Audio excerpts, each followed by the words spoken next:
Por 2 horas você apenas senta e ouve minas e projéteis caindo a 5 metros. Foi então que eu sofri uma concussão. Olá, meu nome é Gleb. A guerra começou em 24 de fevereiro. No dia seguinte, quando fiz 18 anos, fui como voluntário. Antes da guerra eu morava na Bielorrússia, vivia como um adolescente comum, típico, morando com meus pais. Depois do protesto de 2020, emigrei para a Polónia.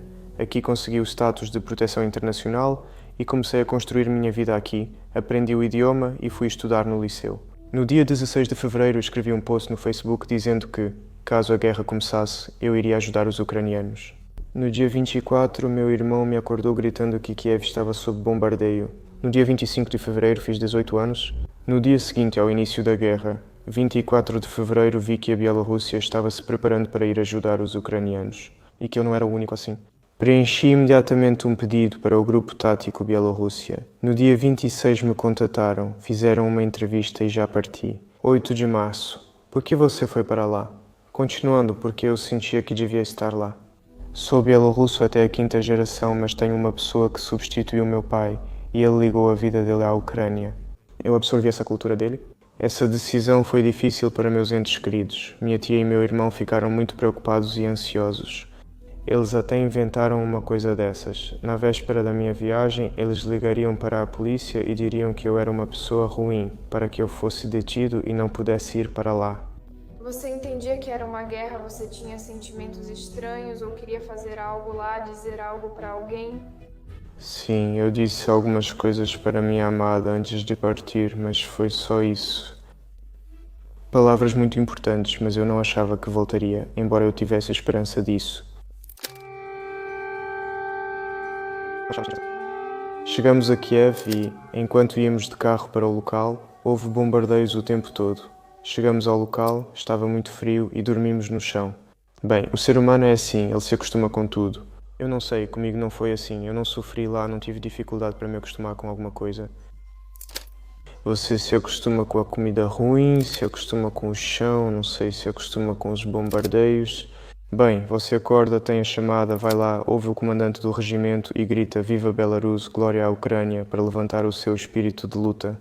Minha primeira missão foi uma viagem para Bucha. Ainda não estava claro, pelo que eu sabia, se havia russos lá ou não. Bem, havia russos lá, nós os vimos pelo termovisor. Eu estava indo de picape e vi civis mortos. A destruição e o caos deixados pelos russos. O que ficou na minha memória, e eu sempre conto isso, é que havia um homem deitado ali, e lá longe tinha um ponto de ônibus, e lá as crianças corriam e se alegravam, acenavam para nós, pulavam felizes, alegres. A apenas 20 metros dali havia um cadáver. Eu não sei, se eu tivesse visto isso na idade deles, provavelmente eu teria enlouquecido.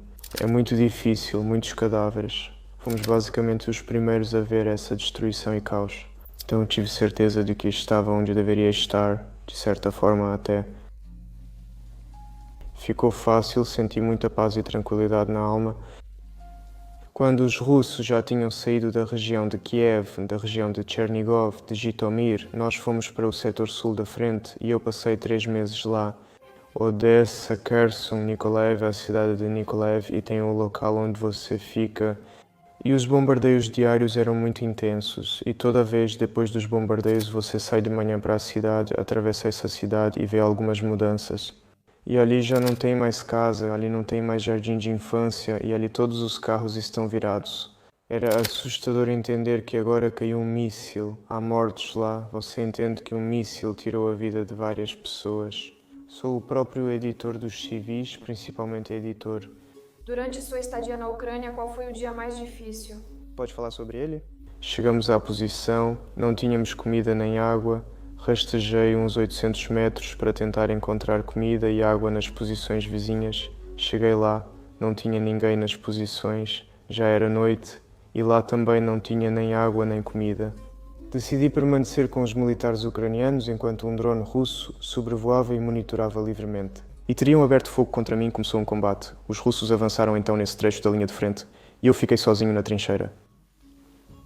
Eu sabia que se os russos romperem a linha e entrarem, serei capturado, pois estou sozinho. Vou dizer uma coisa clichê agora, que todo soldado sempre tem 2 granadas, mas por mais que eu quisesse, eu não conseguiria pegar e explodir uma granada na minha mão. Eu ouvia como a batalha acontecia, uma batalha muito longa. Eu até tentei sair para algum lugar, tentar ver de onde vinha. Principalmente é o primeiro amor, depois meu irmão e minha família, tudo isso junto. Você fica pensando deitado, pensando, poxa, seria tão bom abraçar todos eles agora, é isso. Mas não, agora está em guerra, não pode. Eu não tive uma noite inteira, bem, mais do que uma noite, um pouco, tipo umas 11 horas. Você teve que matar. Não sei, não, provavelmente não, eu não sei. Não posso falar sobre isso, pois não há certeza se você matou ou não. Ou é óbvio que eu não atirei na frente da pessoa, não atirei nela. Bem, então sim, eu matei pessoas. Mas quando há pessoas em algum lugar e você atira lá e não sabe se acertou e entende que é o inimigo, é você ou eles, era desagradável, eram cadáveres. Sim, sim, muitos, muitos. A morte de pessoas próximas se tornou assustadora, simplesmente porque era demais. Muitas pessoas morriam uma após a outra, e eu me recuperava de uma perda, e logo descobria que mais 3 tinham morrido. E isso realmente me abalou um pouco. Tudo isso aconteceu no final de maio, começo de junho. Entramos nas posições para a rotação dos nossos caras e logo sofremos o primeiro bombardeio, que durou cerca de 2 horas, com ataques de 3 equipes de morteiros de lados diferentes. Ficamos deitados sob o bombardeio por 2 horas. Eu não sei como a gente não perdeu ninguém naquela hora, mas foi muito difícil. 2 horas sentado ouvindo minas e projéteis caindo a 5 metros. Um projétil caiu a uns 10 metros de mim e uma mina caiu atrás de mim. E aí os 2 próximos caras foram atingidos, um foi ferido no abdômen, ele começou a sangrar e nesse momento eu caí e perdi a consciência. Quer dizer, eu vi uma luz branca e já pensei que era o fim, que tudo tinha acabado. Atrás de mim gritavam, ferido, ferido. Eu pensei, eu sou o ferido. Comecei a me apalpar para ver onde estava ferido. Ele era meu irmão de armas, ele perdeu 2 dedos. Ele corre para mim desse jeito, tipo sou rock and roll. Eu coloco torniquetes nele e pronto, eles são evacuados e nós continuamos e avançamos para essas posições. E foi aí que eu sofri uma concussão e mais 2 dos meus irmãos de armas também sofreram concussão. Eu não sabia que tinha sofrido uma concussão, ou seja, eu não entendia isso. Eu sentia que minha cabeça estava meio confusa. Pensei que fosse estresse, talvez eu tivesse dormido e durante esse tempo ouvi a minha própria voz na cabeça. Ela me dizia o que eu precisava fazer, como eu deveria viver dali em diante. Então eu me levanto de repente, pego o fuzil, corro para fora da trincheira e tiro do modo de segurança, mas o comandante me puxa a tempo e pergunta o que aconteceu. Eu digo, ouço que os russos estão vindo e perto e uma voz na minha cabeça confirmou isso. Me levaram para o hospital, depois me encaminharam para o psicoterapeuta e ele disse que isso é muito perigoso, que isso é uma concussão e pode trazer algumas consequências.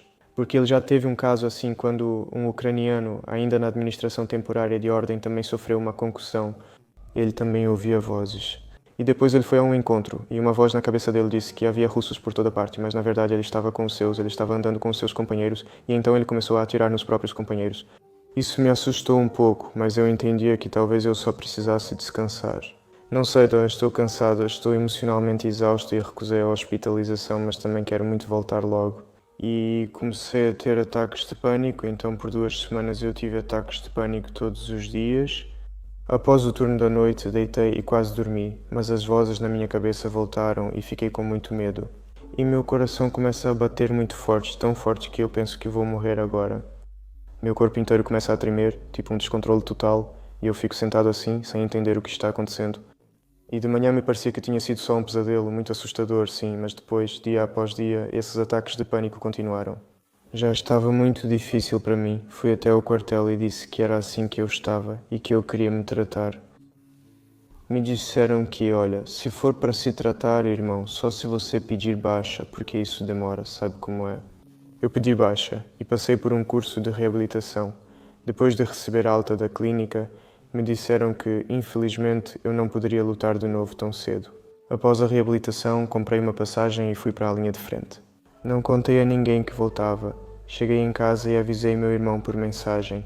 Talvez em meia hora a gente possa se ligar, preciso muito conversar com você, essas coisas assim. Pedi para ele sair na varanda e ele saiu na varanda, a gente mora no 2º andar. Ele não percebe que estou com ela, apenas falo com ele pelo telefone e ele ouve 2 vozes, uma no telefone e outra da rua. Falei alto de propósito, ele olhou pela janela e fiquei com medo de que pulasse de felicidade. Quando veio me abraçar, só pedi: por favor, fique quieto, não precisa pular. Foi muito emocionante e muito divertido. Sim, nos primeiros 3 meses, quase todos os meus sonhos eram sobre guerra, morte ou voando em um drone fazendo reconhecimento, sonhos bem estranhos. Muitas dessas pequenas coisas que ainda me moldam até hoje, na verdade foram passadas para mim pela guerra. Quando alguém solta fogos de artifício, fico com muito medo. É como se estivessem atirando em mim.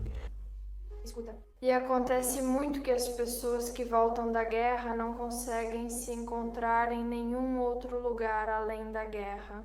Sim, eu já vi isso. Eu tinha um plano. Não importava o que acontecesse ou como eu estivesse, a guerra iria me salvar, me fazendo sentir alguma emoção. Na guerra eu vivia com isso. E tudo o que eu tinha na cabeça era a guerra. Eu não conseguia deixar essa guerra para trás. Quais são os planos para o futuro? Perdi todos os interesses e estou tentando de alguma forma recuperar esses interesses, mas é muito difícil para mim. Primeiramente, eu preciso cuidar de mim mesmo. Se eu cuidar bem de mim, poderei cuidar dos outros, das pessoas no futuro.